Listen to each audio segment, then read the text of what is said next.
Olá pessoal, nesse vídeo eu vou falar um pouco sobre esse livro aqui, Os Manuscritos do Mar Morto, de Gesa Vermes. Esse é um livro da editora Mercúrio, de São Paulo, e que ele tem data aqui, é a versão de 1991. Tá? Então, o livro ele vai trazer diversos textos dos manuscritos do Mar Morto. O primeiro lote de documentos bíblicos e não bíblicos, né? Foi encontrado acidentalmente por um pastor árabe em 1947.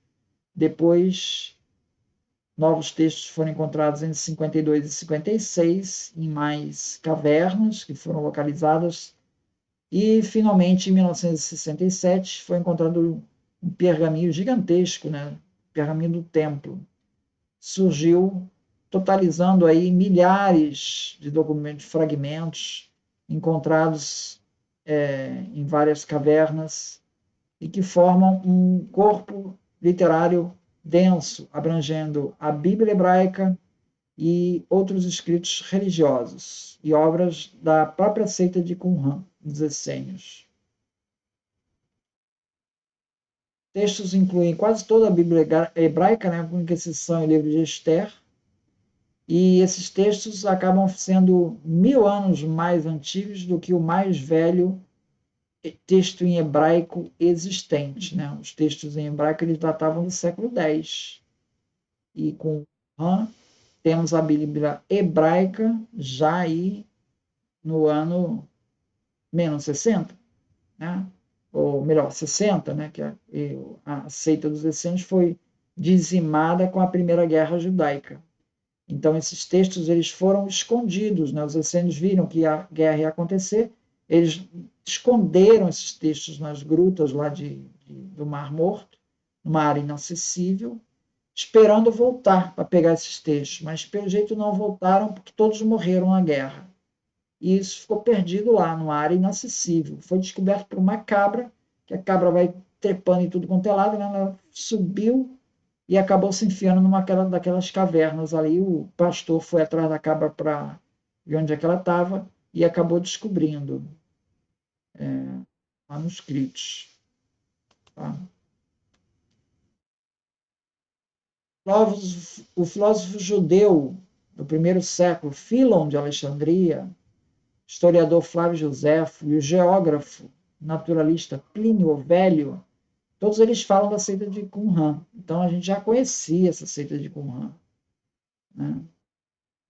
Tinha uma vida simples e uma disciplina bastante rígida. O Gesa Vermes observa que, na época da publicação do livro, né, ainda não havia sido concluída a tradução de todos os fragmentos, especialmente porque tem muitas partes que estão muito fragmentadas e tem que fazer um verdadeiro quebra-cabeça para você traduzir.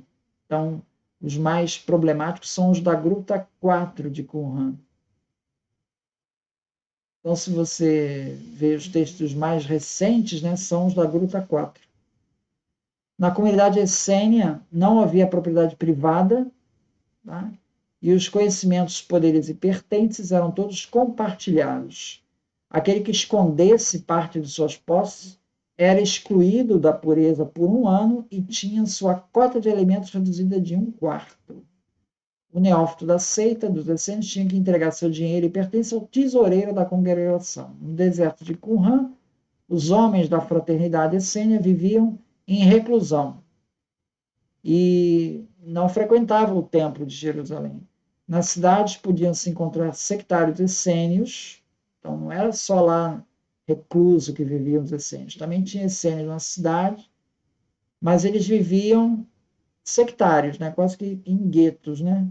Em áreas. Mas ainda assim, o contato com outros membros era inevitável, não membros, né? Os essênios prescreviam aos homens serem honestos, justos, humildes e que deviam estar em vigília 1/3 de todas as noites do ano para ler o livro e estudar a lei e orar juntos. Então, veja que esse destaque da alfabetização é um ponto importante entre os essênios. Né? Ao homem caberia, por dever, estudar a lei constantemente. Os ensinamentos sobre a Bíblia e os preceitos da aliança eram ensinados desde meninos, bem antes dos 10 anos. Tá? Então, veja, mesmo garotos recebiam instrução. Eles tinham um rigor muito grande com a lei mosaica dos essênios, né? E isso os afastava claramente da doutrina de Jesus, né? Que Jesus, por exemplo, flexibilizava o sábado, né? Coisa que o essênio jamais faria. Então, por exemplo, eu posso salvar um animal que caiu num poço num sábado? O essênio vai dizer, não, deixa eu morrer, não pode fazer. Os essênios proibiam essa ação de resgate, não se podia sequer falar de trabalho no sábado e nem caminhar por mais de 1.000 côvados, que dá meio quilômetro. Não podia caminhar, por qualquer razão que fosse. Tá? Não se podia cozinhar, não se podia usar perfume no sábado e nem varrer a casa. Tá? O calendário oficial judaico era o lunar. Os essênios usavam um calendário solar, provavelmente com base nos textos do livro dos Jubileus e em Enoque. O livro de Daniel, no capítulo 5, descreve uma cura milagrosa de Nabucodonosor de uma doença que durava 7 anos. Esse episódio aparece escrito num dos textos de Qumran, na oração de Nabonidos. Só que lá aparece descrito como tendo sido curado por um exorcista judeu. Entre os preceitos da comunidade, dos essênios, né, QS, ele descreve que é da fonte de sua retidão que advém minha absolução, e de seus maravilhosos mistérios advém a luz de meu coração. Meus olhos fitaram esgazeados o que é eterno, a sabedoria oculta aos homens, o conhecimento e os sábios planos ocultados aos filhos dos homens, uma fonte de retidão e um manancial de poder, uma nascente de glória escondida do conjunto carne que Deus doou aos seus eleitos para que fosse uma propriedade eterna e fez com que herdassem o destino dos santos. Essa questão da visão mística, né? Uma visão de mistérios, né? Lembra um pouco aquela visão que Paulo teve, né? Paulo de fariseu teve essa visão, né? Fala desses mistérios aí, os essênios. Messias de Qumran, ele é citado no preceito de Damasco, mas ali trata da formulação de dois Messias, na verdade, o Messias de Araão e o Messias de Israel.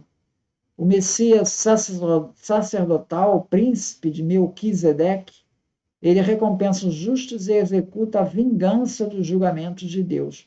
O Messias, rei do ramo de Davi, veio para trazer a morte aos homens sem Deus e derrotar o rei das nações. Então, é o Messias guerreiro que vem resgatar a glória de Israel e libertar do jugo das nações, tá?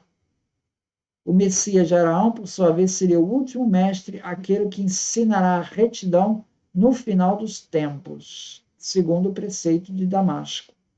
O preceito da guerra, outro texto essênio, 1 ou 4 ele expressa as proclamações da guerra contra os infiéis, são chamados de quitins.